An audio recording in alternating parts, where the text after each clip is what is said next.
Call this meeting of the Judiciary Committee to order. Chair recognizes a quorum. Members, today we will be hearing two bills on the agenda. The first is a holdover from last Thursday. That's House File 1196. And we will be hearing House File 1500. So 1196 is the data privacy, protecting applicants and employees' personal usernames and passwords from access by employers. This will be laid over for inclusion into the omnibus bill. And then House File 1500 is the driver's license bill. The plan is to adopt the amendment and recommend it be re-referred to Ways and Means. This bill has already had one hearing in transportation. First item of business, I have a motion to approve the minutes of February 28th. So Representative Herr moves the minutes of February 28th. Any discussion? All in favor signify by saying aye. Aye. All opposed say no. Motion passes. The minutes of February 28th are approved. Members, that bill, 1196 is my bill, so Vice Chair Moeller will assume the gavel.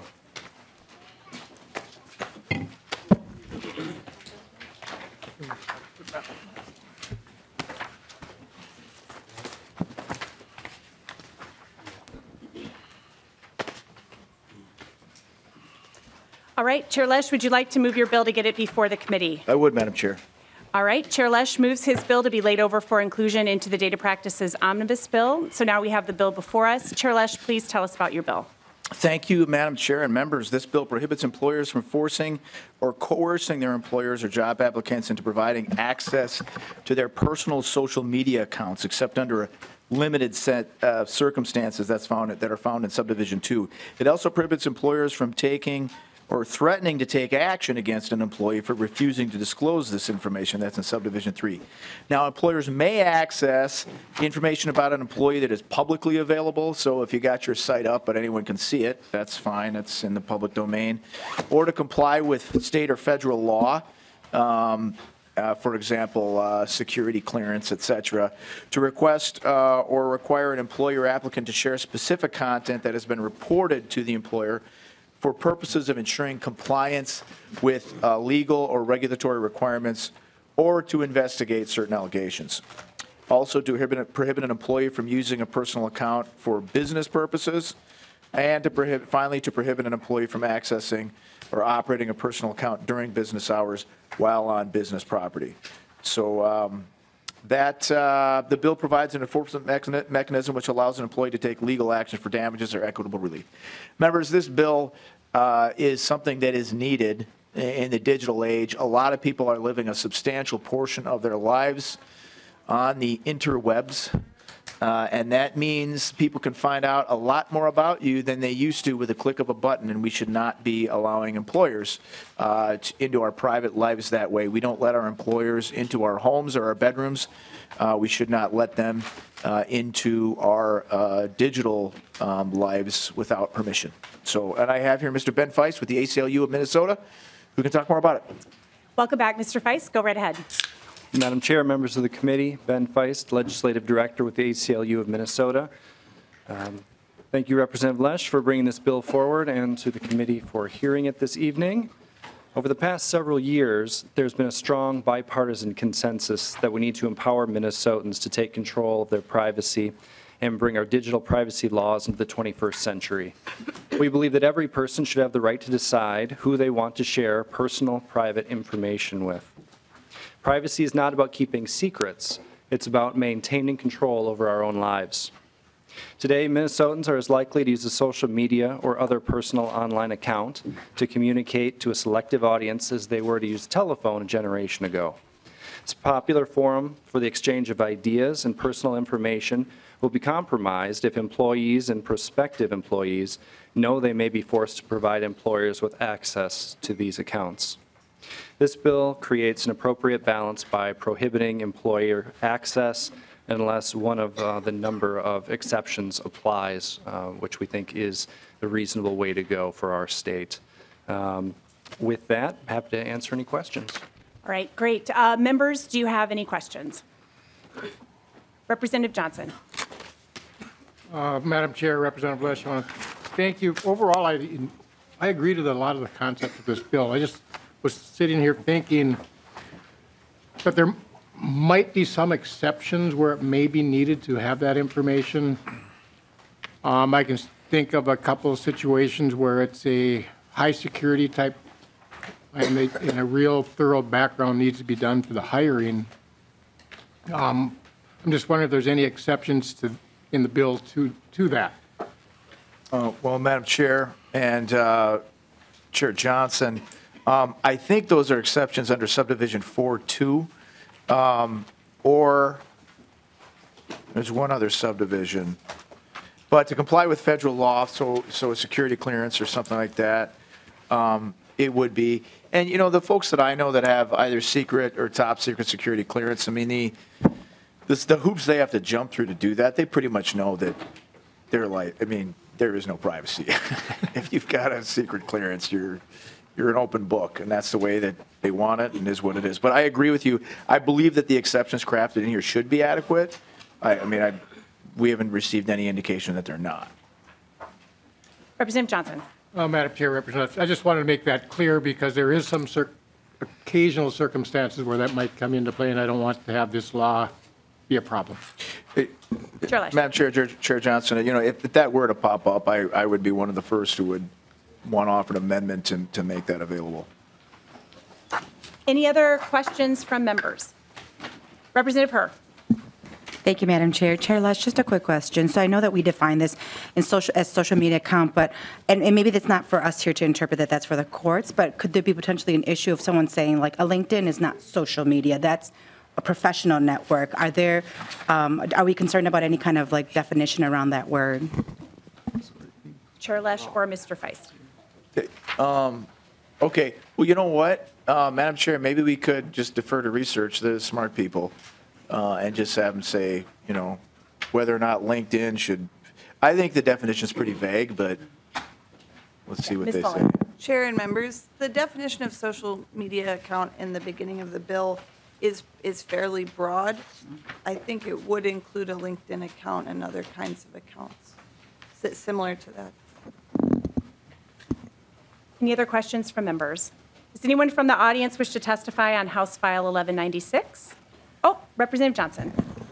Madam Chair, Representative Lesch, just to clarify, your intent is that LinkedIn would be covered? Madam Chair, Chair Johnson, yes, LinkedIn should be covered. All right, anybody else from the audience that wishes to testify on House File 1196? All right, doesn't look like there's any further discussion of the bill, so hearing none, Chair Lesch's bill, House File 1196, is laid over for possible inclusion in the Data Practices Omnibus Bill.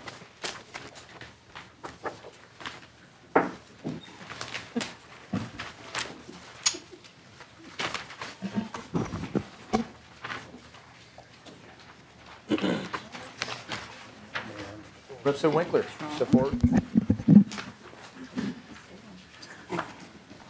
Representative Winkler, welcome to the committee. We have up for consideration House File 1500, driver's license or identification card requirements modified and related changes made. I move that Majority Leader Winkler's bill, House File 1500, be recommended to be re-referred to the Ways and Means Committee. Mr. Chair?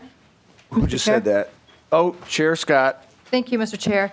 And I just wanted to bring to the committee's attention and the public's attention as well. Well, the committee already knows it, but House File 1500 was memoed this morning to the Judiciary about 9:08. And shortly after that, the first engrossment was posted online, and we didn't have the new language before. We didn't have the new language before us until this morning. And the amendment that was posted over the weekend was posted to the new engrossment, which we didn't have. And so we've had less than about 8 hours to try to consume the new engrossment and the amendment as it applies to the new engrossment. And I'm just wondering how members, you know, we're all busy during the day. I had 15 minutes to eat lunch, and that was about it for downtime today. And I just think it's not considerate of the members of the committee and of the general public to be taking this bill up 8 short hours after we had all the information that we needed. Well, thank you, Chair Scott. I would note that it was my decision to waive the requirements for this. That it also included the waiving of any amendments to amendments. if you had those. And this bill also already had a full hearing in, what was it, transportation? And it's going to Ways and Means after this. So I appreciate what you're stating, Chair Scott. This, we don't do this that often, but we did it for this bill, so I don't have much more that I can offer you on that. Chair Scott. Mr. Chair, thank you. Will this bill be eventually going to government operations since it deals with elections? Chair Scott, yes. Thank you. Okay. Representative Winkler, you have an A4 amendment? Yes, Mr. Chair. Okay, Chair Johnson. Chair Lesch, I also have some concerns about how the process is going and how fast things, especially this bill, is moving through this session. Although we learned last week we're going to be hearing it, as Representative Scott mentioned, we didn't have this information until this morning. I was out of town this weekend, and Saturday morning, I printed everything out to bring with me, only to find out when I got to my destination, I had some time before the event I was going to be at, to start going through the things.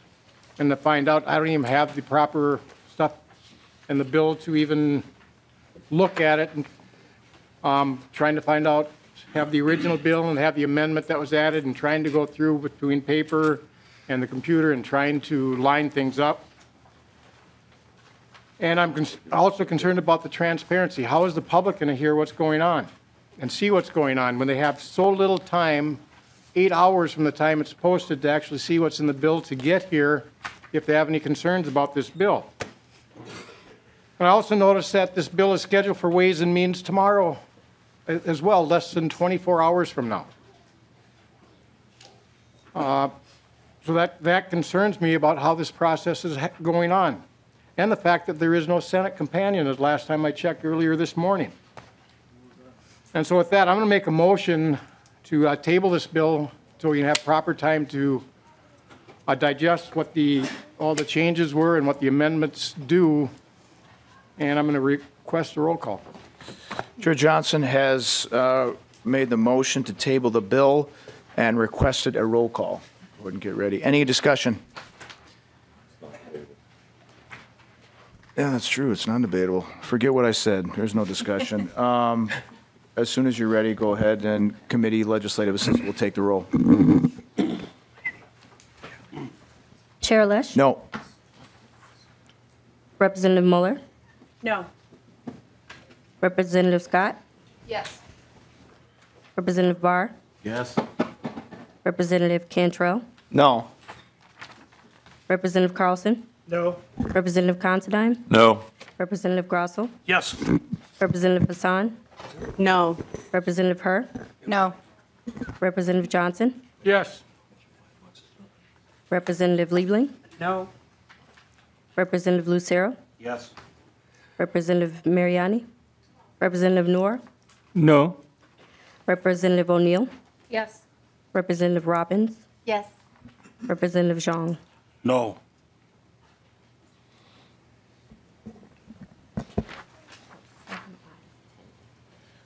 Seven ayes, 10 nays. The motion does not prevail. Chair Johnson. You didn't have anything else? I have nothing Okay. else at this time. Thank you. Chair? Chair Scott. Thank you, Mr. Chair. I just also wanted to add that I noticed that today a bill, House File 554, was posted to be heard tomorrow, and that too is within less than 24 hours of the hearing tomorrow as well.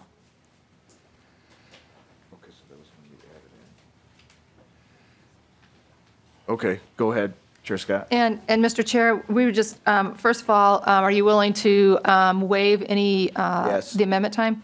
And then secondly, just would ask for consideration to let us know if you're planning to do that in the future, to delay or to move bills ahead, and just give us a heads up, and we're probably more than happy to accommodate, but a heads up would be appreciated. Thank you, Mr. Fair enough, Chair. Chair Scott, thank you. Representative Winkler has the A4 amendment. Is there someone who's going to offer the A4 amendment? Representative Cantrell moves the A4 amendment. Any discussion to get the bill in the shape the author so desires? Seeing none, all in favor signify by saying aye. Aye. All opposed say no. Motion passes. The A4 amendment is adopted. Representative Winkler, please tell us about the bill as amended. Thank you, Mr. Chair. And members, I do appreciate the flexibility in considering this bill. It has a lot of committee stops to make it through. And time, as you know, is drawing short before deadline. So it is important that we get it heard. House File 1500 is the Freedom to Drive bill. And this bill, in short, permits a pathway for people to demonstrate that they are Minnesota residents and able to drive safely and have insurance in order to get a driver's license. This returns us to the time before 2003 when immigration status was not necessary in order to get a driver's license in Minnesota. I'm happy to go through the bill as a whole, Mr. Chair, but you may be more interested in the data practices provisions of the bill. Thank you, Representative Winkler. That is accurate, and considering we had a full vetting in transportation, that is my intention to restrict it to that portion of the bill, restrict committee discussion on that. Okay, so Mr. Chair, when I present the bill, I'll try to focus on that. I want to acknowledge Representative Gomez as the second author on the bill, and we are not here alone. There is a tremendous coalition of organizations and individuals who are very much committed to this bill. Unions, immigration rights advocates, community-based groups, immigrant-led collectives, organizations of people of color. There is a broad spectrum. And in your packets today, I believe there is a letter of support from the Minnesota Chamber of Commerce for House File 1500. We have support from the Agri-Growth Council, support from Hospitality Minnesota, support from the Minnesota Catholic Conference, and a number of folks in law enforcement are supportive of this bill as well. The reason this bill is important are threefold. Number one, for the people affected by a broken immigration system, they need to be able to live their lives while the federal government takes its very slow approach to figuring this out. Back in 2003, when the rules were changed to require a status check before getting any kind of driver's license, I don't think anybody had in mind that it would be 16 years with still no comprehensive immigration reform in sight. And so while we think of people here without status as people who came here without any intention of having status when they arrived, and that may be how some think of it, there are many Minnesotans who are caught in a broken immigration system. One example are Liberian Americans who live, the largest population of Liberians outside of Liberia are in Minnesota, in the Brooklyn Park, Brooklyn Center area. They have lived here under temporary protective status for 26 years. So the federal government has basically said you are allowed to live in the United States, and they've done that for 26 years. On March 31st of this year, that status is being revoked officially.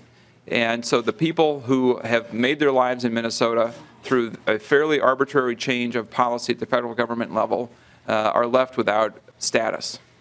And so as it pertains specifically to a driver's license, that means that they will not have the ability to continue living their lives and driving around the state of Minnesota when their driver's license expires. And so, Mr. Chair, it's just one small example of the many, many, many ways that people who are just going about their daily lives, trying to live, provide for their families, and create some opportunity in this country are caught up in a system that fails them and it fails us. That is why there is support from law enforcement, because of the public safety aspect of this, so that people can pass a driver's test and have insurance. That is why there is support from business groups, because we all know that our economy depends on immigrant workers. Whether we acknowledge it or not, many of the businesses that we all frequent and the people who provide food and a whole range of things are dependent on immigrant workers. And we are asking them to do that work for us, but to do so without the ability to drive to and from work. And that is why, finally, Mr. Chair, there is a very strong support for this bill from faith organizations, because they recognize the inhumanity of our immigration system. And so, Mr. Chair, I hope that we can come to an understanding in Minnesota this year that a failure of the federal government to enact an immigration system that works for anyone. Right now, it works for nobody. And their failure to take an action is leaving many Minnesotans in a very difficult position, is leaving employers in a difficult position, and certainly leaving immigrants in a difficult position. And this bill is one thing that the state of Minnesota can do to make their lives possible and reasonable in this state, and I would urge your support. So that's the broad policy goals of the bill. With respect to data practices, pages 10 and 11 are the primary areas where that is affected. And basically, Mr. Chair, the goal of the language is to ensure that when people apply for a driver's license under this system, that the information that they provide to the Department of Public Safety will not be used as a basis for targeting them for adverse immigration action, deportation, or discrimination. That is the whole purpose of the bill as amended. There is a civil penalty for discrimination as well as for using data improperly. And Mr. Chair, that is the primary purpose for the bill being in this committee. I know that there are a number of testifiers here today, and I would ask members' consideration of that testimony. I think, finally, Mr. Chair and members, this issue is not going to go away.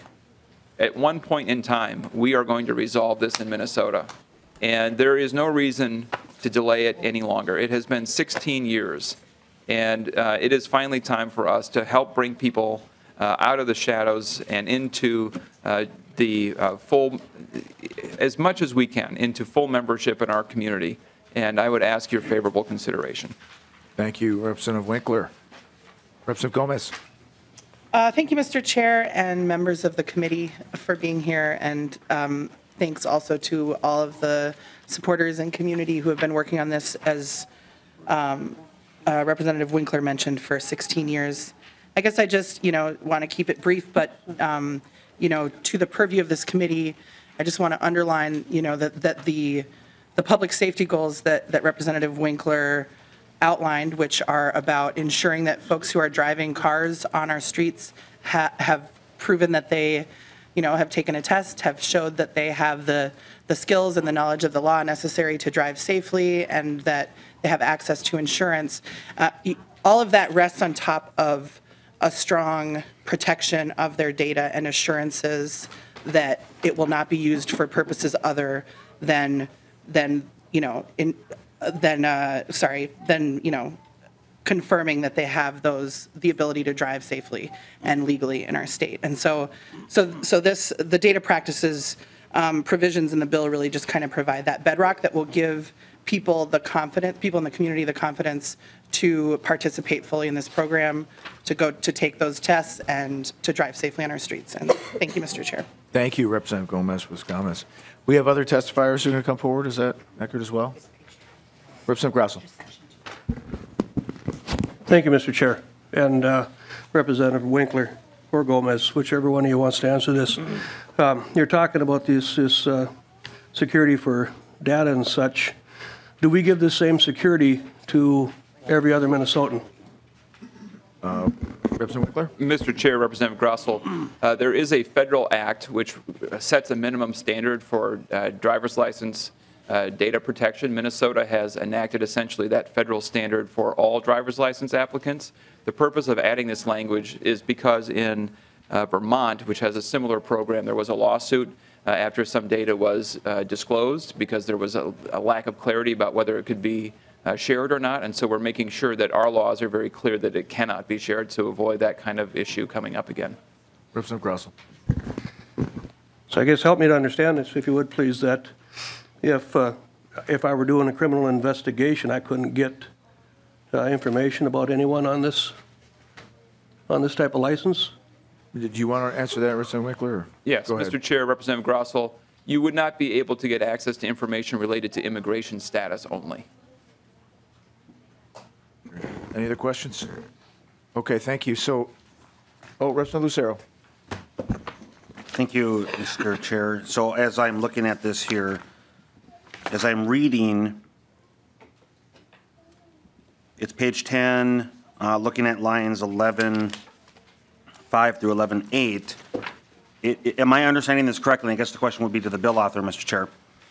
Am I understanding this correctly then, that not only does this deal with not other areas of government using this information to enforce the law, but this section is speaking about if there's a private business or any other use of a non-compliant driver's license, that private business, if they themselves strongly believe in following the law and desire not to use that driver's license or non-compliant driver's license for whatever purpose that private business might be in, that they would be considered discriminatory if they chose not to use that non-compliant driver's license, but instead their strongly held belief to enforce the law. So just before you answer that, Representative Winkler, Representative Lucero, the data portion is Section 5, and the civil penalties are Section 7 that apply to the data section. Section 6 is just tucked in there, and it was not the intention that we were going to go into that in this committee. However, it is there, and you asked a question, so I'll permit latitude at this point if you want to answer that, but go ahead, Representative Winkler. Thank you, Mr. Chair. Representative Lucero, Section 6 is the language makes clear that it is that solely based on the use of the license or the application for it is not a basis for discrimination, and that it would be, and discrimination based on that would be prohibited. So it's merely the license itself, which is, you know, and the concern would be that people use that license as a proxy for saying you are not documented and you therefore can't come into my retail store and buy things here. You can't come into my liquor store because you have that kind of license. That's what this addresses. It does not address a situation in which an employer is verifying employment and the status check required in order to be employed. Representative Lucero. Thank you, Mr. Chair. Then I will go to Section 5, I think it is, right? Section 5. Is there another example as I'm reading this? Is there another, so this is creating Minnesota statute, if it were to become law, creating a Minnesota statute that directs not to cooperate or follow the law with other areas of government, whether it be the state or federal areas. Is there any other example in Minnesota law? Is there a precedent for creating statute directing not to follow the law or cooperate? Well, Representative Winkler. Mr. Chair, Representative Lucero, I don't know whether there are other state statutes that prohibit the dissemination of data related to immigration status to law enforcement agencies at the statute level. I know a number of local municipalities have taken the position that their public safety interests are best served by not sharing that information, but I don't know whether that is true at the state level or not. Representative Johnson. Chair Lesch, Representative Winkler, and my question also dealt with that issue, that first issue that Representative Lucero brought up, where you're saying that it was just dealt with how you're buying something or that way, not as far as employment. Because if a person uses this license for identification while applying for a job, he would be disqualified for the job under federal law. Because under federal law, any employer that hires a undocumented person, as soon as they find out, they have to terminate that employment immediately or face federal charges and possibly civil fines. So I think we got to be careful how we do this, because we can actually make it so these people cannot be hired. Representative Winkler. Mr. Chair, Representative Johnson, I think what you're pointing to is kind of the unspoken hypocrisy of our immigration system, that everybody knows that immigrants are employed without status, and that everybody benefits from that in our economy, and that employers, whether they don't know or whether they choose not to know, often make these hiring decisions. And the point of this language is to ensure that merely getting a driver's license on its own is not a basis for making that decision. Now, as this driver's license is fully rolled out, this will be for all Class D licenses. So this has nothing to do with a real ID or an enhanced ID or enhanced driver's license. This is merely for people who do not choose to have a real ID or enhanced ID. They will not be asked for immigration status. So this protection will ensure that just having this kind of license alone will not be the basis for a prohibits discrimination based on that. Employers still have that same obligation. If they have reason to know that the person applying for work or who is employed by them does not have status allowing them to work, they are not allowed to hire them. That's correct, but that would not be discrimination under Minnesota law. Chair Johnson? Okay. Members, I did want to point out that this has been brought up multiple times in recent years, most recently with passage of medical marijuana that flies in the face of federal law as well, including other states that passes. So we do a lot of things around here that the feds say we can't do. That said, are there any other testifiers? I believe we have other testifiers who are ready to come down and speak to this. Oh, first, Commissioner Lucero. Is Commissioner Lucero here? Come on down, Commissioner. We always love having you in this committee. And then on deck is Sheriff Hutchinson. It just says Sheriff Hutch on here, but I'm pretty sure his full name is Sheriff Hutchinson. We will Anyway, find out, Mr. Chair. we'll find out pretty soon, won't we, on the record. Commissioner, welcome to the committee. Please introduce yourself. Good evening. Hi, everyone. It's great to be here this evening. My name is Rebecca Lucero. I am the Commissioner of the Minnesota Human Rights Department. I enjoy coming before you guys again so quickly, especially on such an important topic as this. So now the goal of the Department of Human Rights, is to build a strong and thriving Minnesota by ensuring that all people can live joyful lives with dignity, free from discrimination. You've heard me talk about this already a few times. We know that Minnesota has become and will continue to become much more diverse, not just in terms of race, but in terms of national origin, in terms of age, in terms of disabilities, in religion and sexual orientation, and in many other ways. We want to build a state where our laws and systems lift up our beautiful and complex identities, not hold them down. As Governor Walz has so often said, if Washington won't lead, Minnesota will. We have the opportunity right now, tonight, to recognize that America has an immigration system that is not working. Both Democrats and Republicans agree, across the state and across the country, Democrats and Republicans agree there needs to be change. In Minnesota, passing this bill is a step to begin to address some of the consequences of the federal government's failure to act.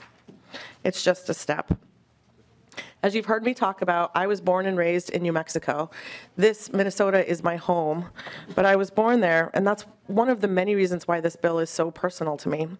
It's personal to me because I grew up with so many community members and family around me who needed driver's license to get to work and didn't have access to them as such. It's important for you to know that New Mexico recently adopted similar legislation to what is being considered here tonight. And when this law was passed, New Mexico saw a 24% drop in uninsured drivers, ensuring safer roads for everyone. The law also had other positive effects that I think are the most important. It acknowledged the dignity each person already carries with them every day. This is why I sit before you today to express the administration's support and continued desire to work together with advocates, with stakeholders, and legislators on this issue, as has been done for the past 16 years. We know there are folks across Minnesota who don't have access to driver's license. This means that community members are living in fear instead of going to watch their kids play soccer. They're choosing to stay home instead of going to church. They're living in the shadows, and at the end of the day, we are all Minnesotans, every single one of us. And one of our greatest strengths as a state comes from our ability to be there for each other. Right now on this issue, we are not living up to our values, and tonight you have the opportunity to choose to do different, to do better, and I hope you will. Chair Lesch and members of the committee, I look forward to continuing the conversation Representative Winkler and the rest of the community brings to us yet again. Thank you, and I'll stand for any questions. Thank you very much, Commissioner Lucero. Representative O'Neill. Thank you, Mr. Chair. If we could take a look at Section 7, which is on page 11, and that's 11.11 through 11.17. As I'm reading through this, I'm a little bit confused. To me, it reads like we are actually adding a person who is here in this country as an immigrant, but they're here illegally, because that was part of the conversation.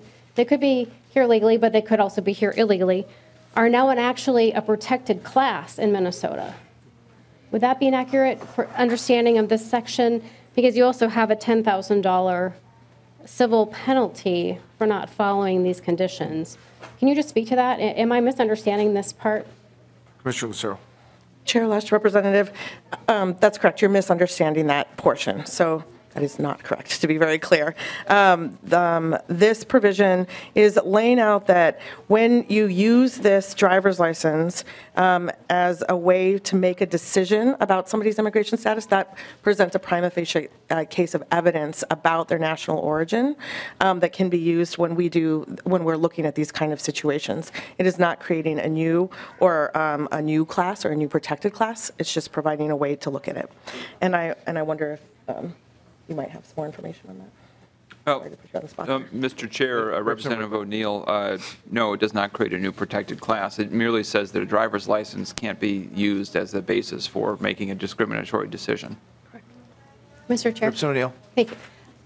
So then can you explain why the fine, is $10,000? Because that's, if I understand the human rights statutes correctly, it's very strong, and it does have a long list of protected classes, and the power that your office holds, your agency holds, is actually very large, and you can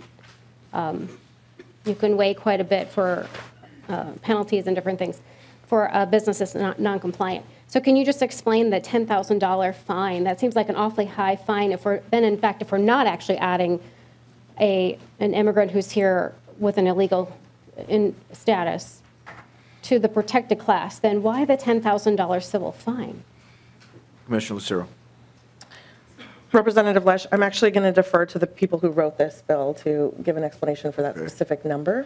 I know that ultimately we want to make sure that we aren't using this as evidence against anyone for discrimination. So that's fundamentally what this is getting at. Representative Winkler. Mr. Chair, Representative O'Neill, I don't know how exactly the $10,000 number was arrived at. I think under the purview of this committee are issues related to that. If you think there's a more appropriate a dollar amount, certainly I would be open to that conversation and would want to understand the basis for it. But you raise a good question. I don't know off the top of my head. I'm sure there is somebody in the audience who could say exactly why that number was picked, but we worked very carefully with House research at putting this bill together. And Mr. Chair? Representative O'Neill, I would note that in regulatory compliance measures for state agencies, $10,000 is not an uncommon up to amount. Rarely is it maxed out, if ever I've seen, but it's just not uncommon. Go ahead, Representative O'Neill. Thank you. Thank you for that, Mr. Chair. I'm just trying to understand what exactly this section is doing. It just seems like $10,000 is a pretty large amount if they, in fact, are not actually a protected class. And so I'm just trying to understand what exactly we're doing, because I understand the part about giving someone a driver's license, but this is, to me, it seems like it's beyond the scope when you're talking about such a heavy penalty for someone that doesn't comply. And in particular, when you are attaching on the human rights statutes, which are very strong, very powerful, very, some have even characterized it as heavy-handed. I don't know that I would, but I've heard that characterization. So when you're putting things into the human rights statute and you have a penalty that is as high as $10,000, this becomes a different conversation, Representative Winkler. It's, that's why I was confused, because when I saw the number and understand that this is actually written into the human rights statutes, it's like, well, then they must be considered a protected class now, because there are other indicators here that would kind of lead me in that direction. So, maybe you could just, I know sometimes when we just talk about author's intent, is it the intent to be so strong, let's just say, with a penalty to make sure that this data is not shared? Well, Representative O'Neill, before Representative Winkler answers, I would note that the data, this committee's jurisdiction is data privacy, and the Data Practices Act has penalties of up to $2,000 a pop per violation, and the state has paid out tens of millions for violations of that over the course of the last 5 years, and I would argue that 2,000 probably isn't enough because we keep violating it. But that said, go ahead, Representative Winkler. Mr. Chair and Representative O'Neill, I think you should also, just to be clear, national origin discrimination is already a protected class. What this language does is create a standard that this is prima facie evidence if you use it based on this driver's license. So we're not talking about whether this group of people are in this class. They already are. And the data protections are consistent. So the $10,000 provides a civil fine primarily for the data protection, but also for violations of the Human Rights Act related to it. And I don't know that $10,000 changes the conversation. I think it is important to have a very strong penalty potentially in place because, for example, if a person were to intentionally violate the law and share information that they weren't allowed to share for this express purpose of targeting a group of individuals, I think a strong penalty would be in order. No, So, the Neil, final- Thank you, We've Mr. got 4 more people on the list after you, and go ahead. Just a final comment. Thank you, Mr. Chair. So I just want to be clear that we're talking about what the full bill does. I know that in your intro you talked about providing driver's licenses for someone that's here as an immigrant and they're here with an illegal status or about to be illegal status, as you had said with the Liberians. And I just think that it's important to understand the full bill. And we are here to talk about the data privacy and the putting it in the human rights statute. So I just think it's important to have that full conversation. And, you had said something about the fact that some cities have already enacted something like this. Are you talking about like the sanctuary cities? Is that what you're referring to? And are you moving towards Minnesota being a sanctuary state? Is that what this is moving towards, or am I misunderstanding that? Representative Winkler. Mr. Chair, Representative O'Neill, I personally would move Minnesota in that direction, but that's not what this bill does. What I was referring to, you might call it a sanctuary ordinance or a separation ordinance, and the idea being that local police officers are not immigration agents. They are focused on protecting the public in their city. And so the question to me was whether or not we have other examples or places in state statute in which we separate out certain data and keep it from law enforcement agencies. And my answer was I don't know if we do or not. And I was giving an analogy at the local level that some choose to do that in order to protect their local public safety. So some call it a sanctuary city, others call it a separation ordinance, but it is an example of that kind. Thank you, Mr. Chair. Chair Johnson. Chair Lesch, Representative Winkler, I also have a concern on that $10,000 for a fine. If my data, driver's license information is leaked, Representative Mariani or Chair Mariani's is leaked, your information is leaked, any one of our members in here as a resident of Minnesota, that's a $2,500 fine by statute.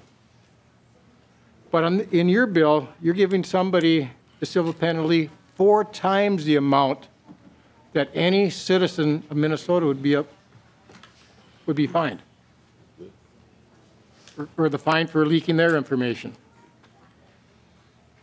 That concerns me because it's, as Representative O'Neill said, giving the driver's license as a protected class to somebody who is not a citizen of this state. And it just really makes me wonder. Thank you. Mr. Chair, Representative Johnson, I would just like to point out that as this bill is crafted, it's anybody who has this kind of license, regardless of whether they are of their immigration status. So it will protect everyone. Okay, thank you. And, Mr. Chair, Representative Johnson, if you wanted to move this to $2,500 and could round up votes on your side for the bill, I might consider it. Representative Grossel. Thank you, Mr. Chair. And Representative Winkler, as far as local law enforcement officers go, as a former law enforcement officer myself, I continuously worked with many federal agencies, U.S. Marshals, Border Patrol, FBI, DEA, all of them. And we always had open communications. It's important. It's like you said, for public safety. It is important to always have those avenues open to share information and to work together. This appears to be a stumbling block that would hinder local law enforcement from doing their jobs efficiently and effectively for public safety purposes. And the more I look at it, and the fine as well, people are here people are here illegally to begin with. And with a fine like that, I mean, it really appears that they have more protections than a U.S. citizen from what the type of fine that you're wanting to levy against someone who, in the course of their duties, may be cooperating with a federal agency. Mr. Chair. Go ahead, Representative Winkler. Representative Grossell, I think it's important to note that the only information that is protected is that the individual applied for, was denied, or was issued a non-compliant driver's license. So there is no prohibition on sharing information related to any other kind of activity. And as I said before, this driver's license would not just be for, and we went over this more in the Transportation Committee, this driver's license is not just for people who are in the United States without status. It would apply to green card holders. It would apply to citizens who chose this path. And so this protection is for everyone. But the reality is, I mean, you may disagree with the policy and the whole goal of this bill. You may think that we should not provide these driver's licenses at all. But if we are going to provide them, as I think we should, we need to make sure that the people who would have access to them have their information protected, or they will not come forward to do it. And so that's why this bill is structured this way. Chair Scott. Thank you, Mr. Chair. So I'm a little bit confused, and I thought this bill read, so let me back up to the Real ID discussion and the fact that we have Real ID compliant and non-compliant licenses that we're going to be issuing. So if I do not wish to get a Real ID, a compliant ID, I'm going to get a non-compliant ID. So is this the same as what this is? So the back of my card, if I get the back of my driver's license, if I get a non-compliant ID, is going to say not good for voting on the back? Mr. Chair, Representative Scott, if you demonstrate citizenship in applying for your driver's license card would not say not for voting. Okay. Mr. Chair, thank you. I would like to make an oral amendment, and it's on line 6.29. I'm sorry, 6.30. And it has to do with the language for not for voting. And I was going to just say, you know, put it on the back in a certain font level. But I think it's really important to strike the word back and put front there. And the reason for that is this is something new. We're going to have a $10,000 fine for people in violation if they don't handle these cards, if they don't handle these licenses properly. And I think for law enforcement purposes as well, I think it's really important to have not for voting on the front side of the card. I think it should be in red, and I think it should be at least like a 16-point font. And so that would be my oral amendment, that it would be on the back side, or on the front side of the card in red in 16-point font. Chair Scott moves that on line 6.30, we strike back and insert front. Any discussion? All in favor signify by saying aye. Aye. All opposed say no. No. Motion does not prevail. Chair Scott. Well, members, I hope that you'll, well, I'd like to offer another amendment then, Mr. Chair. Well, we're not even in this section of the bill, Chair Scott. I permitted a certain measure of latitude on that one. But I think this is important, Mr. Chair. I mean, we're talking about civil penalties of $10,000 if people don't see, if they don't understand these driver's licenses when they see them. Chair Scott, tell me what your second amendment is. My second amendment is to put on the back in 16-point font in red, not for voting. If you look at the back of your driver's license right now, members, it's very small font. And most people aren't accustomed to looking back there unless it's for, if you're restricted for your corrective lenses or whatever. Scott, here's the deal. I'll permit that oral amendment. We can vote on it now. We have a long list of testifiers who are here to testify, and I do want to get to them. We have Representative Lucero after you. We're going to take the oral amendment and we'll vote on it. And then we'll move to Representative Lucero, and immediately after that, we're going to move to testimony from the public folks who are here to state it. But I need you to state your amendment specifically and which line and what words. Thank you, Mr. Chair. So after not for voting, so after the word side on line 6.30, we would be adding in 24-point red font. I'm sorry, 16. Yes, sorry. In 16-point red font. Chair Scott moves that on line 6.30, after the word side, insert the words in 16-point red font. Any discussion? All in favor signify by saying aye. Aye. All opposed say no. No. Motion does not prevail. Representative Lucero. Thank you, Mr. Chair. And to the bill author, then, from the discussion of Representative O'Neill brought up, so the $10,000 fine, then I'm looking at a line 11.24, is prima facie evidence of national origin discrimination if the activity that includes, and it refers up to subdivision 13, I believe, and that would be presents, looking at a line 11.7, presents a non-compliant driver's license or identification. So just going back to my earlier question, I guess my question was not, the intent was not an employment context, but it was more the use of a non-compliant driver's license, so presenting it, and then if a private sector employer, and I'm just mulling over my mind the scenarios where a license would be presented, such as renting a hotel room. So would a hotel or motel room who's had a non-compliant driver's license presented to them decide based on that it is a strongly held belief to follow the law, and then they choose not to allow for the staying in that night in the hotel? Or another application would be buying tobacco. If somebody wanted to buy tobacco or alcohol and they were presented with this, if the private sector business owner chose not to do business, if I'm reading this correctly, that is considered prima facie evidence of national origin discrimination. And then they would be subject to a fine up to $10,000.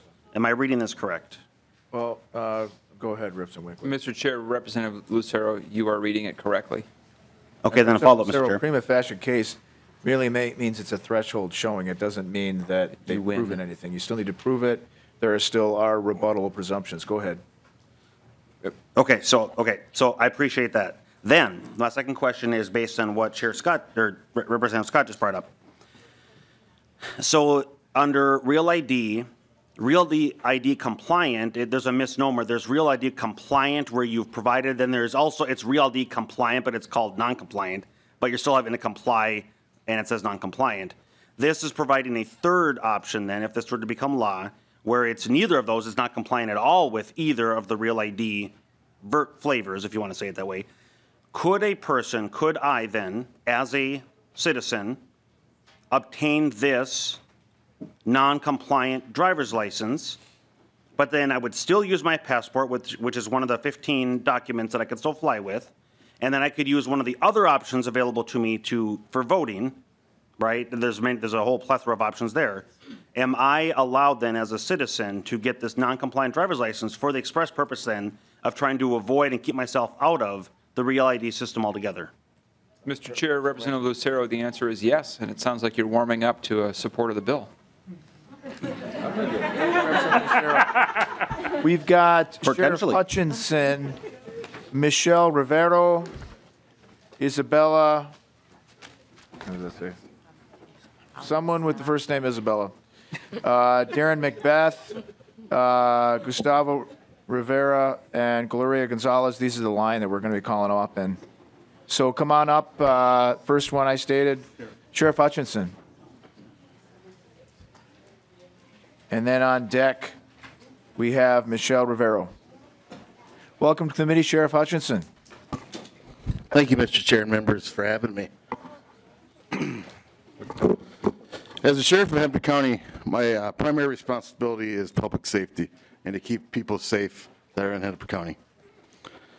I know from my experience as a police officer that our roads are safest when people are driving cars who are trained, who have taken a test, and who are licensed and also insured. The bill helps to ensure that people who are driving our roads meet these requirements. I'm a member of the Major County Sheriff's Association, and 2 weeks ago in D.C. we discussed this a little bit. So I've had the opportunity to speak to about these laws to sheriffs in 12 states that allow immigrants to get licensed and some other states that don't. Law enforcement at states that don't have driver's license for all have less recourse against those who are not safe drivers. This is because these drivers have less identification and there is no way to record their traffic infractions. The consensus of law enforcement in those states that train, test, license, and 1 minute, Sheriff. and insure. Oh, sorry. Okay, well, he's going to wait till you're done. Go ahead, Sheriff. And ensure people are driving on the roads so we feel that they're safer. These drivers are better trained, have better identification, and most importantly, they have insurance. That's very important for our safety. Thank you. Thank you very much for your testimony, Sheriff Hutchinson. Chair Considine. Thank you, Chair Lesch. Sheriff, in your opinion, would this not also contribute to public safety in that the officer at the stop would know for sure who they are talking to? Sheriff Hutchinson. Chair, member, Representative, what was your question? Would you repeat it? Chair Considine. When an officer stops somebody, if they had this license, they would be sure that they knew who they were talking to because they had gone through the process. Therefore, the officer would have more confidence in who they were talking to and therefore contribute to public safety. Sheriff Hutchinson. Chair and Representative, yes, I believe so. Thank you. Other questions for Sheriff Hutchinson? Thank you very much for your testimony. Thank you. Michelle Rivero. Is Michelle Rivero in the room? Oh, here we go. And then after that on deck is Isabella. Alicia? Hello, Mr. Chair. Welcome to the committee. Please introduce yourself for the record. Yep, my name is Michelle Rivero. I'm with the Office of Immigrant and Refugee Affairs for the City of Minneapolis. The Office of Immigrant and Refugee Affairs has been in existence for 8 months. It's a new office, and I'm here to speak in support of this bill. The City of Minneapolis strongly feels that this is a bill that will benefit immigrant and refugee communities. The purpose of my office is basically to support immigrant and refugee communities and ensure their safety and security. We do believe that this bill represents an opportunity to ensure public safety, to ensure that people are identified, have an access to an identity document. It's something that is a benefit not only to immigrants and refugees, individuals who are undocumented, individuals who are documented, but also municipalities and the state of Minnesota as a whole. Because having identified individuals does promote public safety. I can speak to the belief that there is no impact from the standpoint of the Minnesota Government Data Practices Act, and I am happy to answer any questions that committee members may have. Thank you very much. Thank you for your testimony, Ms. Rivero. Any questions for Ms. Rivero? Thank you very much for coming down and testifying. Isabella, I think it's Alicia on here. Oh, here you go. Welcome. Welcome to the committee. Please introduce yourself for the committee. Hello, chair members, representatives. My name is Isabella Alesna. I'm here on behalf of the Asian American Organizing Project in Release Minnesota 8, and I am a supporter of driver's license, but I'm actually here to share a story and a testimony on behalf of Henry Aoki, a young person from St. Paul, a supporter of driver's license and all the data protections that come with it. So from Henry, my apologies for not being here tonight. My name is Henry Aoki, and I am a Yonsei, fourth-generation Japanese American. It is on behalf of my family, my grandparents, and my great-grandparents that I send in this testimony.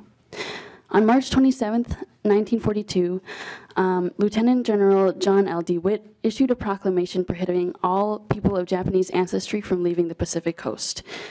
My grandmother, not even 18, was imprisoned with her family at Amache, also known as Grenada.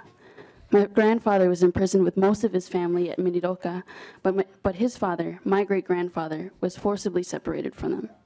My great-grandfather eventually was allowed to rejoin his family in imprisonment, but never spoke of what he endured. How could this injustice occur?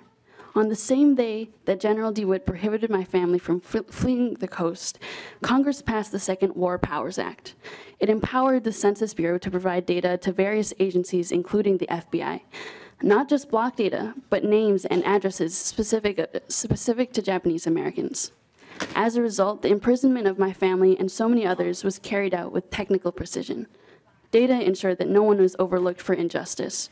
Data ensured that my folks, my great-grandfathers, were singled out for separation. We all have a right to privacy. My family had a right to privacy and for their data to be protected from government abuse. But rights are easily trampled by the absence of law.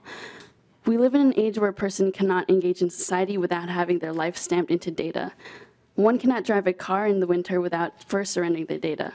Yet we still live in an era where parents are separated from their children. We cannot allow driver's licenses records to become the next tool for incarceration. Please protect our family and protect our data. Thank you for your time. Thank you very much for your testimony, Ms. Alesna.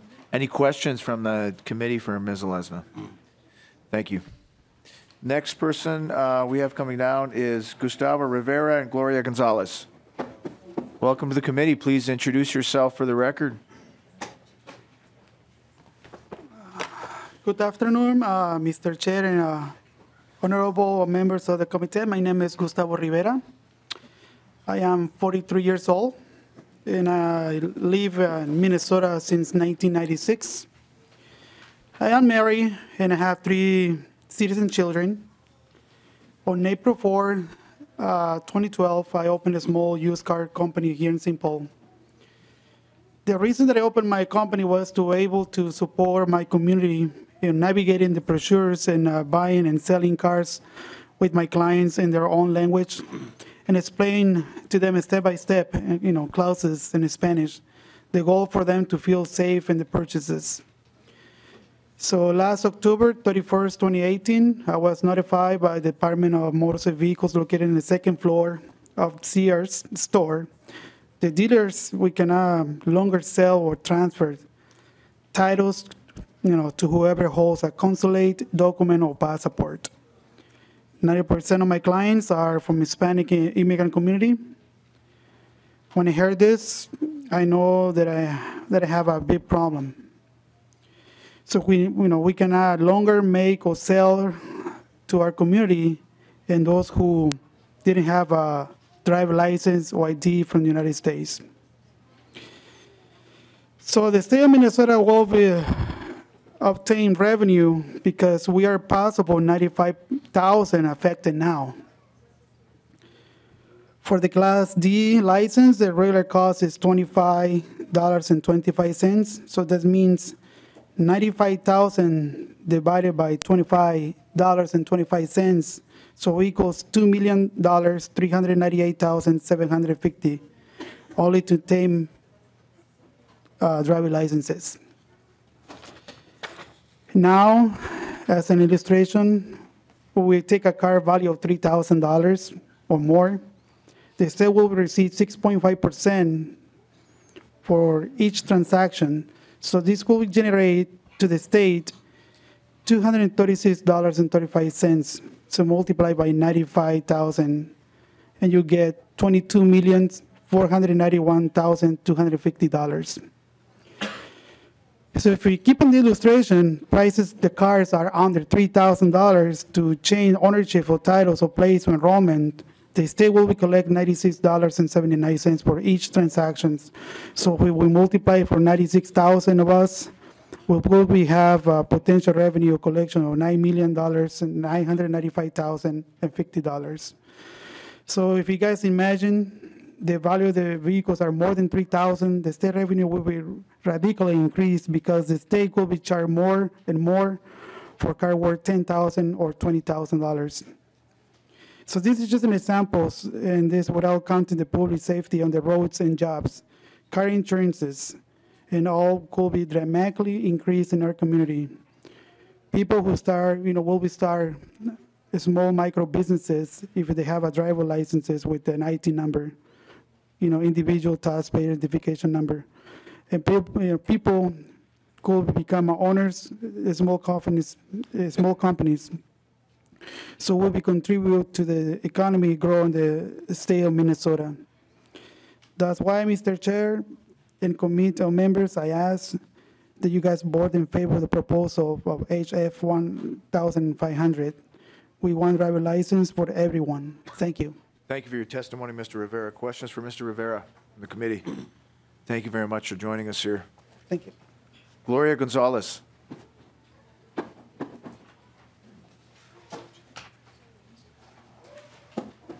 Welcome to the committee. Please introduce yourself for the record. Good evening, Mr. Chair and members. With all of my respect, I will give my testimony in Spanish. I don't want to do any mistake. Mi nombre es Gloria González. Vivo en este país desde 1990. Empecé colectando aluminio en las calles para poder sobrevivir. Luego trabajé en varios negocios de comida rápida.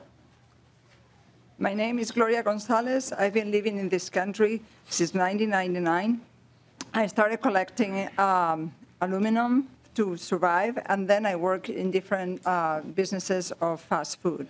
And I'm sorry, but could I have the interpreter introduce yourself for the record as well so we know you're Sure. interpreting? My name is Marva de Cantos. I'm the chair of the Human Rights Commission in Northfield and the director of Neighbors United in Rice County. Thank you. Please proceed. En 1997 se me presentó la oportunidad de venir a vivir a Minnesota, un estado maravilloso de muchas oportunidades. It was in 1997 when I had the chance to come to the state, a land of opportunity and a wonderful place to live. Se puede decir que aquí encontré lo que muchos inmigrantes buscamos, el sueño americano de American Dream, a base de arduo trabajo, sacrificio y visión empresarial. I can say that in Minnesota I found what many immigrants are looking for, the American dream, and that was made out of a lot of sacrifice, a lot of hard work, and a lot of business vision. En el 2001 se me presentó la oportunidad de ser vendedora de autos, trabajando para un dealer. Después de 7 años de ser empleada, compré el dealer donde trabajaba y así nace Gloria's Auto Sales. In 2001, I found an opportunity to become a seller of a car dealership, working for a car dealer. And after 7 years of working an employee of that dealership, I was able to buy the business, and that's how Gloria Auto Sales was born. Inicié mi negocio con 5 autos. Hoy vendo cientos de autos al año. Me abrí camino como dueña de un dealer de autos, siendo una industria manejada totalmente por hombres.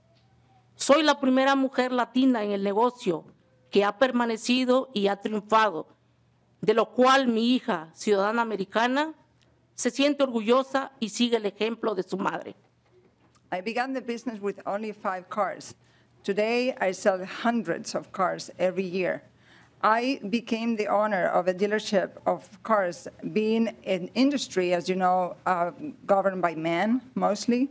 I'm the first woman, Latina, that owns such a business, and I have sustained the business for years, and I have succeeded. My own daughter is very proud to see me succeed, and she's following the example of her mom. Desde entonces llevo 18 años sirviendo en su mayoría a la comunidad latina. Hoy puedo decir que en todos estos años mi negocio ha aportado millones de dólares en impuestos, en ventas a la economía de este estado. I've been working in this business for 18 years, serving mainly the Latino community here. I can say that after all these years, my business has brought a lot of millions of dollars in taxes because of the sale of the cars to the economy of this state. Pero a partir de octubre, algo cambió. Ya no podemos vender un carro a los clientes que no tengan licencia o ID. Las ventas han decaído y como consecuencia no estamos recaudando las mismas cantidades en impuestos de venta. Es por eso el Estado está sufriendo. Everything changed in October of 2018. After that, we couldn't sell cars to our clients that didn't have a driving license or ID. The sales have declined, and as a consequence, we're not making the same amount of money in taxes for the sales of the cars. Therefore, the state is suffering. Por esta razón estoy hoy aquí para pedir que apoyen el proyecto de ley HF 1500. Honorables miembros de este comité, permitan ustedes que la comunidad latina pueda tener su licencia de conducir y así contribuir a engrandecer la economía de este estado y lograr carreteras seguras. Is this the reason why I'm here in front of you, to ask all of you that you support this bill, 1,500?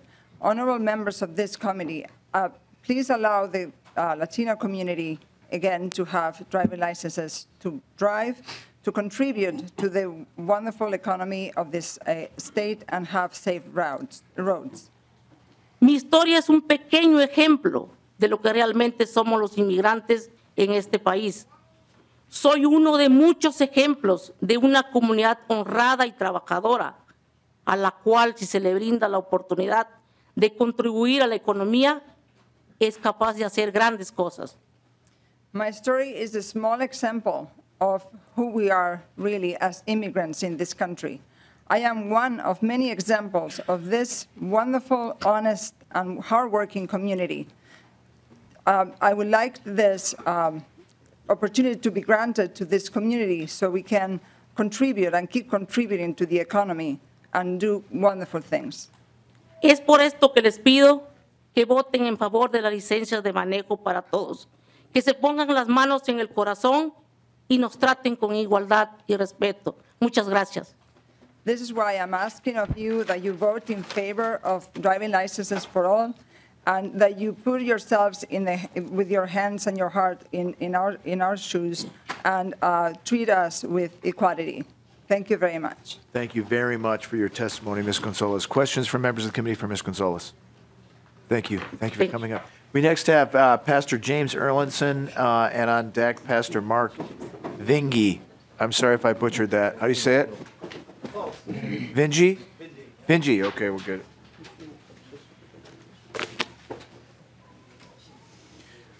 Members, we got an email from leadership that they intend to reconvene floor session at 6:30. Please introduce yourself for the committee, Pastor Erlandson. Thank you, Chairman Lesch and members of the committee. My name is James Erlandson, pastor of Lutheran Church of the Redeemer in St. Paul. I've been a leader in Isaiah, a multi-faith organization of over 100 congregations and mosques in Minnesota, and the Isaiah Sanctuary Network. I am the grandson of immigrants who came to Minnesota before 1900. My wife was a refugee from Cambodia who came to Minnesota in 1980. She was welcomed and became a citizen. Much of my life's work has been to help make refugees and immigrants welcome in our state and communities of faith, and to make sure that people who are vulnerable are not victimized, treated unjustly, or made to live in fear. Because it is a fact that when a person comes with their family or alone to live in a new and strange land, they have a lot to fear, especially today when many can be arrested or detained or deported because they do not have a driver's license or all the documents they need to live and work in the United States. My ministry and the work of many churches and mosques is guided by the following scriptures. And when an alien, foreigner, immigrant resides with you in your land, you shall not oppress the immigrant. The immigrant who resides with you shall be as to you as a citizen among you. You shall love the immigrant as yourself, for you were once immigrants in the land of Egypt. And Jesus said, you shall love the Lord your God with all your heart, soul, mind, and strength, and your neighbor as yourself. And love does no wrong to a neighbor, therefore love is the fulfilling of the law. This bill being proposed, HF 1500, would make it possible for thousands of Minnesota residents to drive legally and safely without fear of arrest, just as they were allowed to do before 2003. This bill will make us all safer on our streets and highways. But for this to work, people have to be confident that the personal information they provide in order to drive safely is not shared with agencies or immigration enforcement. Article 2 in this bill includes rights and protections and discriminatory language so that information which immigrants give in their applications to drive doesn't get shared with consequences for individuals who break it. Such data protections are critical to make immigrants confident that they will be protected, permitted to drive, and not targeted. For this to work, people cannot feel that they would be more at risk to drive legally with a license than to drive without one. For then they would remain vulnerable, living in fear, and just stay in the shadows. So we need this bill to help immigrants trust our justice system and to make our roads safer for all Minnesotans. This is how we welcome immigrants who are our neighbors, co-workers, and friends, who bring so much of value to our state. This is how we stop doing wrong to our neighbors and make love the fulfillment of the law. Thank you very much. Thank you very much for your testimony, Pastor Erlandson. Questions for Pastor Erlandson? Representative Lucero. Yes.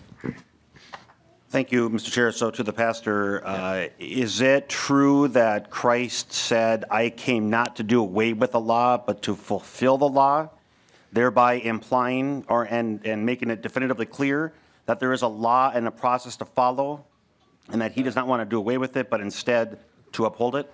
So I'm not sure which section of the bill that is, Representative Lucero. Based on the testimony. Okay. It's a rhetorical question, Pastor Mr. Chair, it's Erlandson, based so on his testimony. Go ahead and answer it if you want to. I'd be happy to have a one-on-one conversation with you following this session, and we can discuss the theology of what I've said here, but okay, I'll stand with what Jesus said here. Thank you. Representative Grossel. Thank you, Mr. Chair. And this is just a quick question for the previous testifier, the lady sitting in the front there. Why don't you go ahead and ask it?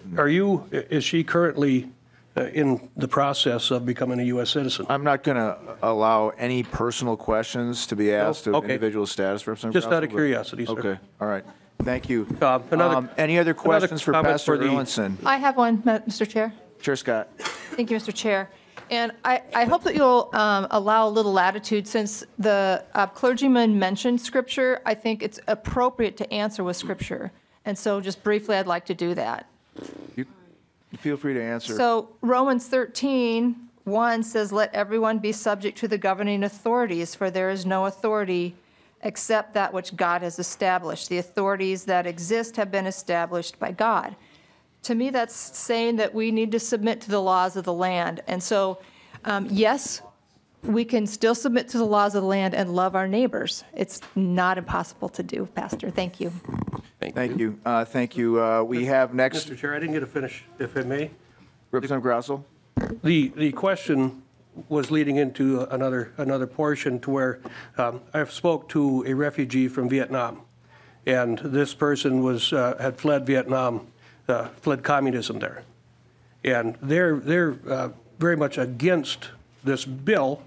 And my question was just, and this individual now is a U.S. citizen, flourishing, and just like she was saying, her business was flourishing, and I was just going to encourage that go through the process.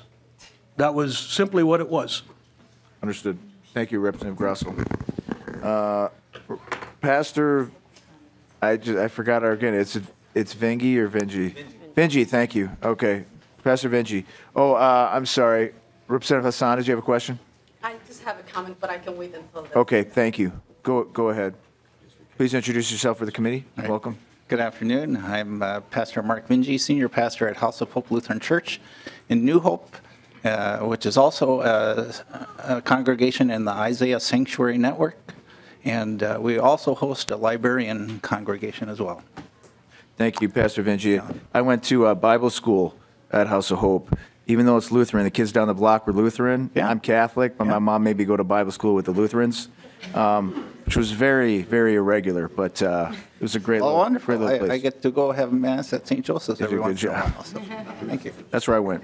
Go ahead, Pastor. All right. Chair Lesch, members of the Judiciary Committee, and also Chair Carlson of the Ways and Means. It's good to be with you this evening. I would like to ask, how do you get your groceries? Or how do you get to work? Do you ever have to drive to pick up your children from school? For most Minnesotans, they need a car to live the life of a Minnesotan, to do all the things that Minnesotans love to do.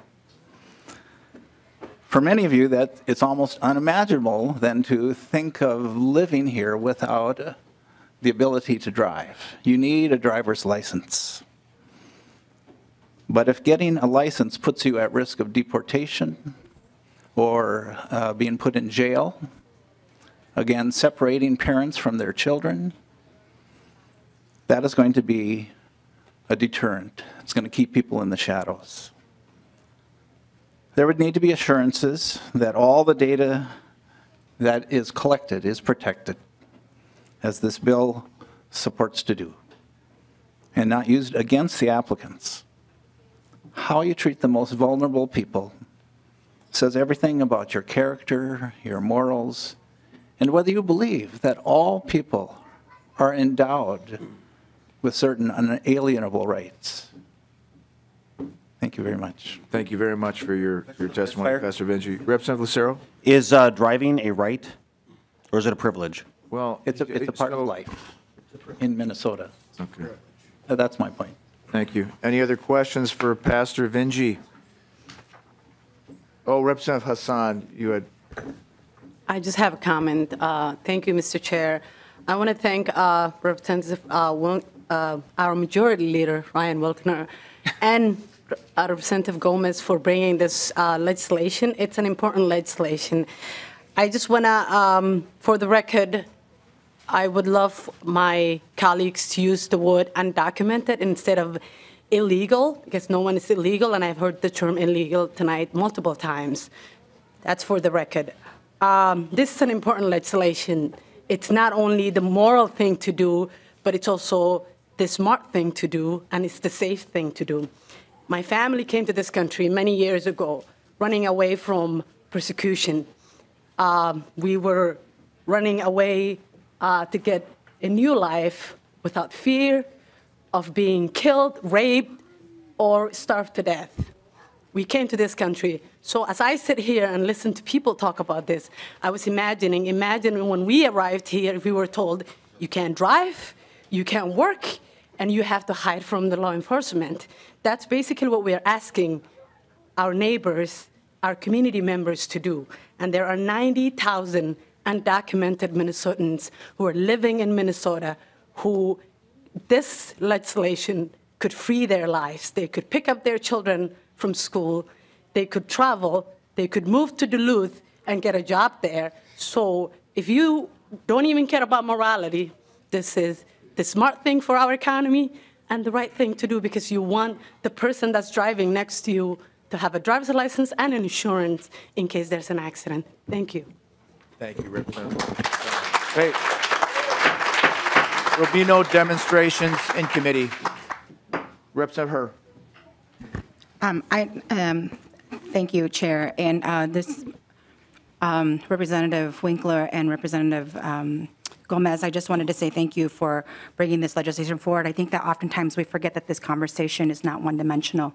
We forget that this legislation doesn't just impact one community group, that there are very many circumstances in which this will impact people. We have one of the largest Korean adoptee populations here in Minnesota, and that there are Korean adoptees whose parents never went through the paperwork of getting them to become legally adopted, and to get their citizen paperwork. Not legally adopted, but to get their citizen paperwork done. And those people are also having issues in getting documentation.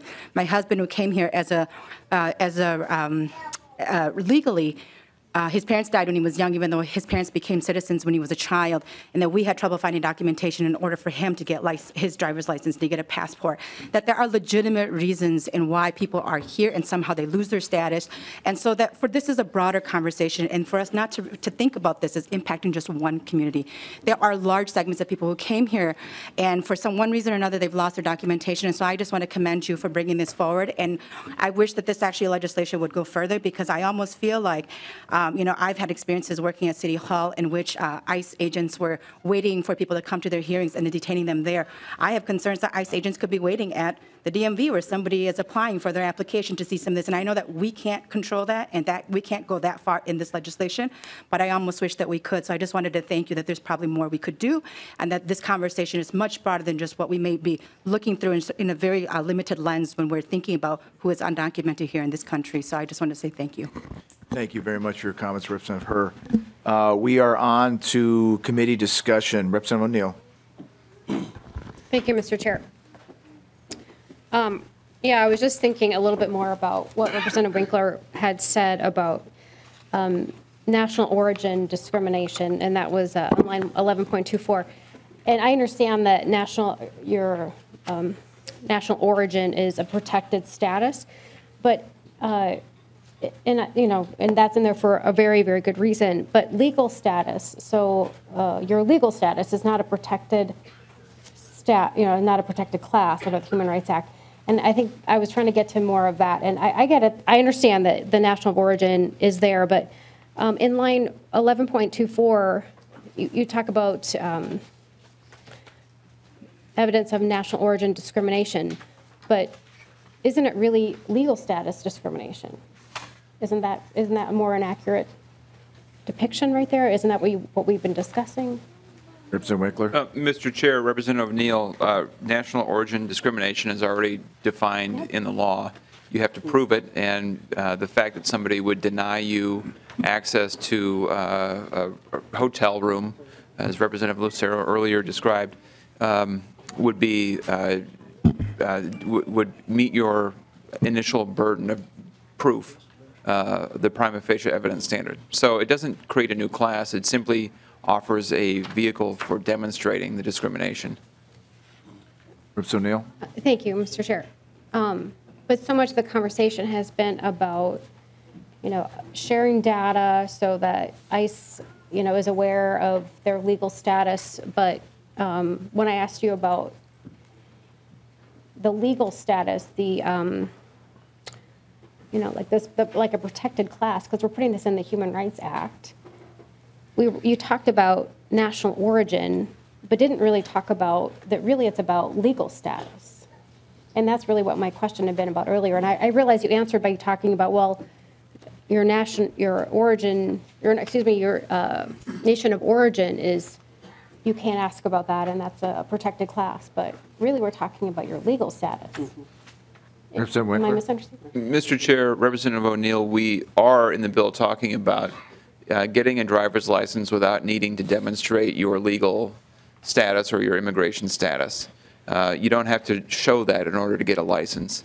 And so what this bill does is to ensure that if you make an application and you get a driver's license that it does not require demonstration of legal status, and someone denies you public accommodation on the basis that you have that license alone, that is enough to get you a first round demonstration of national origin discrimination. It doesn't create a new class. It simply allows you to show that you have been discriminated against on the sole basis of having a license.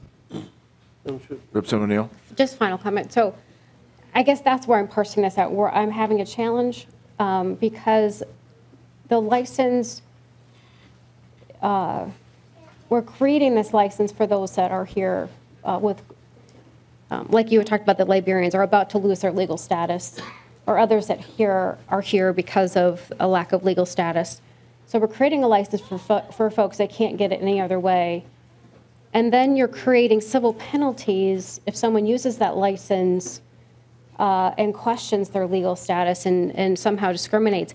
But in the language, like I said, 11.24, you don't reference legal status, you reference the national origin discrimination. And so that's where I'm just saying this doesn't quite line up for me. Representative Winkler. Mr. Chair, Representative O'Neill, I think what you're saying is, aren't we changing the definition of national origin by using this as evidence?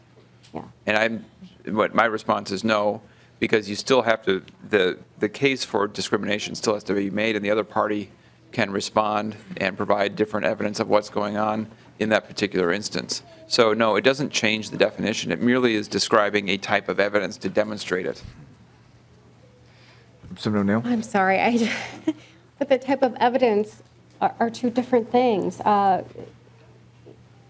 Your nation of origin is very different than your legal status. They're two different things. Mr. Chair. Go ahead, Representative. Representative O'Neill, they are different things. And this, the fact that you have a license is merely a piece of evidence. Any other questions? In a claim. It is not, does not give you, enable you to prevail on its own in a case.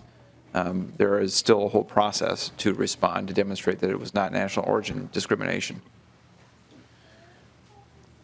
Thank you, Mr. Chair. I'm having a hard time with this, particularly back to the level of civil penalty when, we're talking about the license itself, which may or may not be because you have a legal or not a legal status. It's just, I just think the language needs a little bit of cleanup before Thank you, it hits Representative prime O'Neill. time here. Representative Grosso. Thank you, Mr. Chair. And that's exactly what it's looking at, what Representative Neal's looking at, is if you change that title to legal status discrimination versus national origin, because their national origin isn't the thing that's in question or that could be discriminated against according to what the purpose of this bill is, Representative.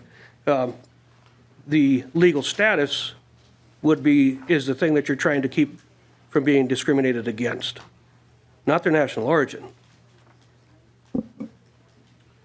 Okay, did you want to, was that a statement? Is that correct? I mean, Representative Winkler. Mr. Chair, Representative Grossell, I think that in this context, the fact that you've applied for this kind of license, this would not only protect, this could protect people regardless of their status. So the point being, in order to get into the protected class of national origin discrimination, this is a piece of evidence that would allow you to get into that class. But so think of it as a subset of, think of status as a subset of national origin.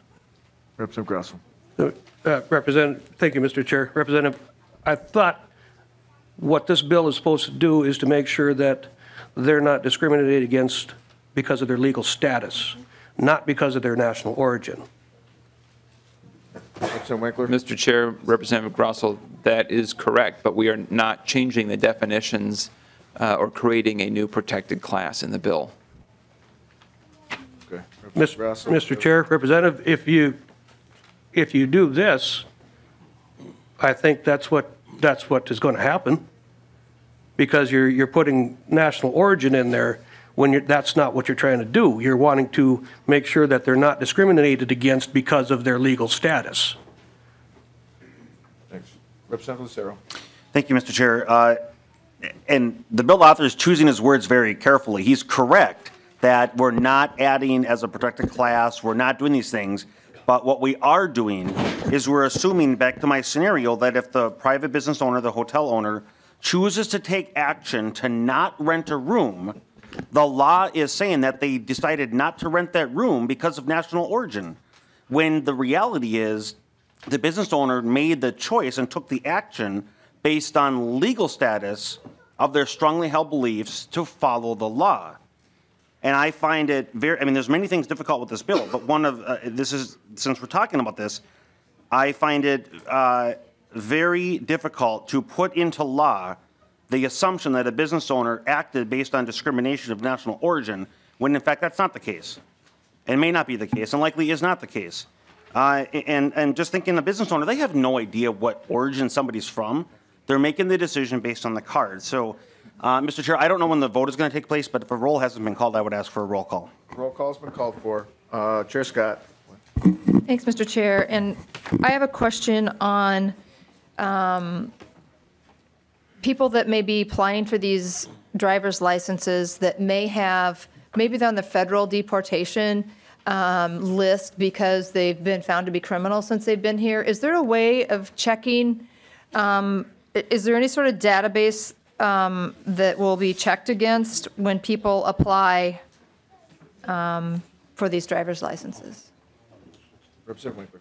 Mr. Chair, Representative Scott, I don't know about there would be no reason for the Department of Public Safety to check against a federal deportation list. Chair Scott. Mr. Chair, so in essence, the process that you're proposing here would not distinguish, there's no way of knowing whether people that apply for these driver's licenses are criminals, whether there's a warrant out for their arrest, or anything like that. We're just not going to know that.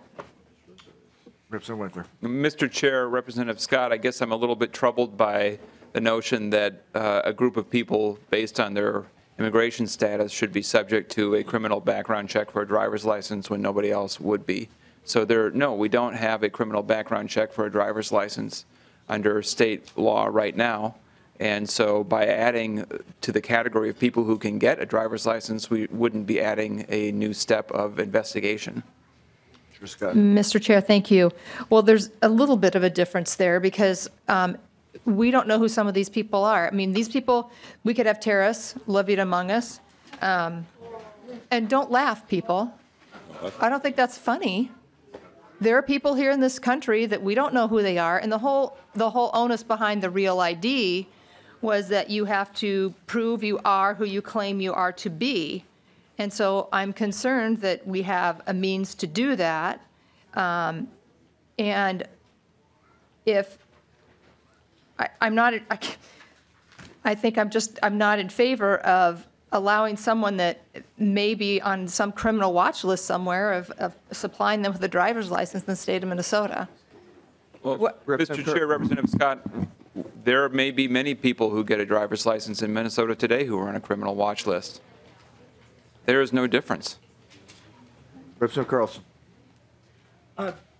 Thank you, Mr. Chair. And, just to some of the comments raised earlier by the committee members, I just wanted to point to the Chamber of Commerce letter that was provided in support of this House file. And just to quote, Minnesota employers rely on immigrants, workers to serve our customers. To do this safely, workers should complete driver's license training, testing, and licensing requirements, including securing insurance. We believe this will make roads safer for all drivers. So yes, this is definitely a bill that has broad bipartisan support, and Minnesota employers, those that are hiring hardworking immigrants that make our state economy better, I just want to applaud them for their support. Thank you. Thank you. Chair Johnson. Chair Lesch, Representative Winkler. I also have some concerns on Section 7, disclosure of information, or actually Section 11, certain data of noncompliance for identification persons and agents on sharing data. Representative Scott brought it up about checking a deportation status. It mentions putting up walls, that somebody else mentioned putting up walls. I want to think back and let everybody remember, it's about 18 years ago, September 11th, 2001. Prior to that, Attorney General Janet Reno had placed walls and barriers between departments, intelligence agencies, law enforcement, so they couldn't communicate with each other. And we had September 11th happen. And in the inquiry, it was because of those barriers that we had that tragic incident. Now, in my career in law enforcement, I've picked up a number of people who are here illegally, and yes, it's illegally because it is a crime under federal law to enter our country without going through the borders and not having proper checks. That is a federal crime. So it is illegal. Not undocumented, it is illegal. I picked up a number of them, and I would call either Border Patrol or ICE, and we'd deal with it. The vast majority were led on their way without any problems and just a short delay. And a lot of times ICE would help them getting and work with them to get legal status. But I also picked up a few that had been deported multiple times. They were not allowed in this country because they were felons. They committed very heinous crimes. One had been deported 12 times. And it's something to get here under legal status, you have to prove that you're not a danger to the citizens of this country, you haven't had any problems. Right now, if you get a DWI in Minnesota, a lot of times you can't even go to Canada. We need to find out who is coming here and why. 99% of these people out here are great people, but we have those few we have to watch out for, because it only takes one to make some major problems. I have a lot of respect for the people that come here, and that I have some good friends that have come here, and I worked with them to work them through the process. But if we don't double check, we could have some problems. And putting up these barriers is a great reason and I can see the problems coming. So I think we need to really look and discuss what we're doing here to make sure the citizens of this state are safe. Chair Mariani. Thank you, Mr. Chair. Just very quickly, I do want to thank the author for bringing us this bill, and Representative Gomez as well. I've worked on this issue for a number of years, and I just want to make very quick observation. One is that everyone knows that the people who are least likely to commit crimes in the United States are immigrants. That's been well established through data over the years. We're talking about a driver's license bill here whose purpose is about keeping our roads safe in Minnesota. I think the arguments have been made here for that.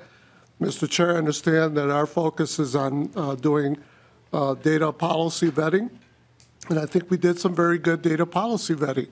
Members, 12 states in the United States allow some access similar to this, what's in this bill, for residents in those states. 12 states, the District of Columbia, and the Commonwealth of Puerto Rico. That's 88 million Americans who live in jurisdictions where this type of law keeps their roads safe. That's 27% of the American population. That's over a quarter of the United States that lives in states that allows access similar to driver's license, similar to this bill before us. This type of legislation has been powerfully vetted with the federal government for over a decade now. Those states have worked to be compliant with federal law, with the Real ID law, have arrived at strong agreements with the federal government about the appropriate nature of each state to determine for itself the best way in which it can keep its roads safe. This is a good bill, and I want to thank the authors for bringing us to it today. Thank you, Chair Mariani. Before we move to closing statements from the authors, I just wanted to state, members, that this current status that we've had in the wake of 9/11 is the result of something that we've seen repeatedly in Minnesota and American history. Now, keep in mind, if you're talking about concerns over immigration and what they could do, a lot of people favor an official language. Keep in mind that if we had a vote on official language in the first 50 years of this nation's history, it would have been German. Okay, y'all have been eating sauerkraut sandwiches down at the Rathskeller, okay? And that's because of immigration. Now you can say, well, hold on a second, that was legal immigration. Well, you know what? The bar was very, very, very different back then. It was at a very different level. And these were folks that joined us around statehood. And the predecessor of my battalion, 2 of the 135, the 1st Minnesota Volunteers, had separate companies for national origin based on language, because you need to know what the commander was saying, right? You had a Swedish company, you had a several German-speaking companies, English-speaking company. It's the history of this state. And their children who lived in Minnesota during the First World War were subjected to one of the worst oppressive regimes under the Commission for Public Safety that violated a lot of rights in a xenophobic manner, mostly anti-German sentiment. very quickly after, which they painted over the German stenciling in the Rathskeller at the time, out of fear, just like the things we did after 9/11.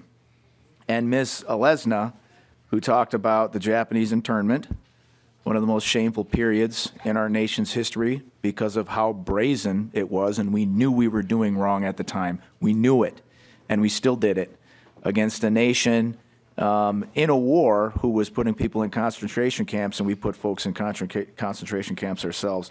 Then we get 9/11, and there is additional fear, and we want status check. And I understand that is human nature. That happens no matter who's in charge, we get afraid. But at some point, we need to recognize that the history of America and the future of America have been our new folks. I don't know why it seems that generations that stay here repeatedly get a little bit soft, a little bit comfortable, a little bit privileged, and we rely upon new Americans to remind us what our mission is and why we succeed and are such a great nation. So I just wanted to say that. I know that, the chair of this committee doesn't make those statements too often, but this bill's pretty important to me. And thank you for the authors for bringing in. Any closing comments? Mr. Chair and members, first of all, thank you for the conversation and diving into some of the details on the issues that relate to this committee. Representative Johnson, to your final comments, you make a very good case for federal immigration reform, which we do not have.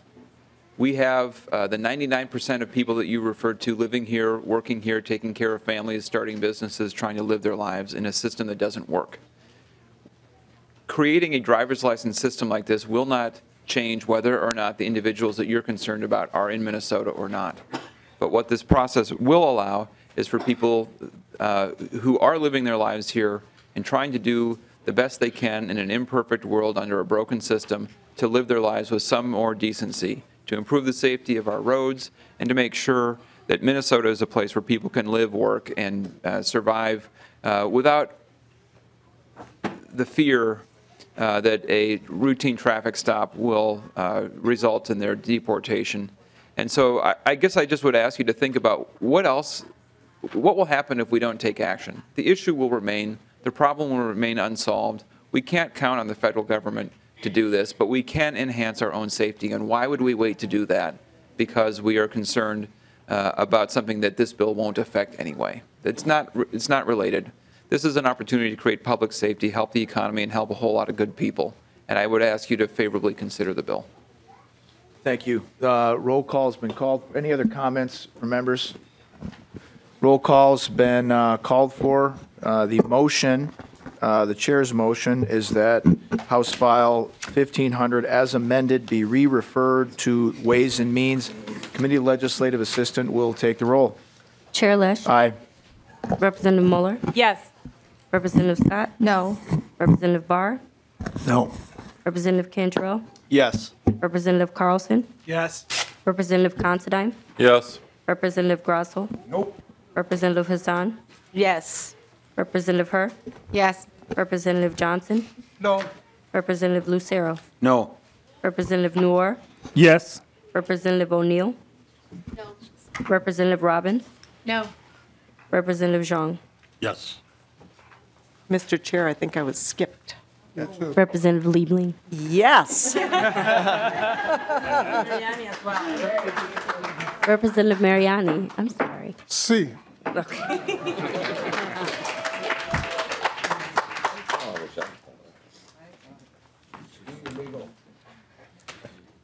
With 11 votes in favor and 7 in opposition, the motion passes. Members, tomorrow we're hearing 3 bills, maybe 4. If we're unable to complete all bills during our committee, we will reconvene at 5 in the basement hearing room. There's a wage theft bill requiring court notices from Chair Scott and a shared parenting bill from Chair Scott. And then possibly House File 554. There being no other business before the committee. Mr. Chair, real Chair quickly, could you? One moment. Members, Please be respectful. The committee is still conducting business, and we need to get over to session. Go ahead, Chair Scott. Thank you, Mr. Chair. I'm just wondering, as far as testimonies and so forth for Wednesday evening with House File 8 and House File 9, what your plan is there?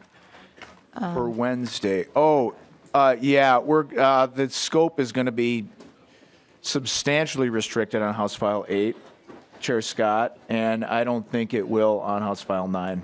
But the last hearing I was in, everyone testified the same on both of them anyway, so we'll probably. So have you set time parameters or anything for that, Mr. Chair? 15 minutes pro, 15 minutes con, And so, and then 30 to 40 minutes of discussion. okay, and Mr. Chair, will the pro side, will their introduction and explanation of the bill be included in that 15 minutes? Yes. Okay, thank you. Great. Thank you, members. There being no other business before the committee, committee is adjourned. Session.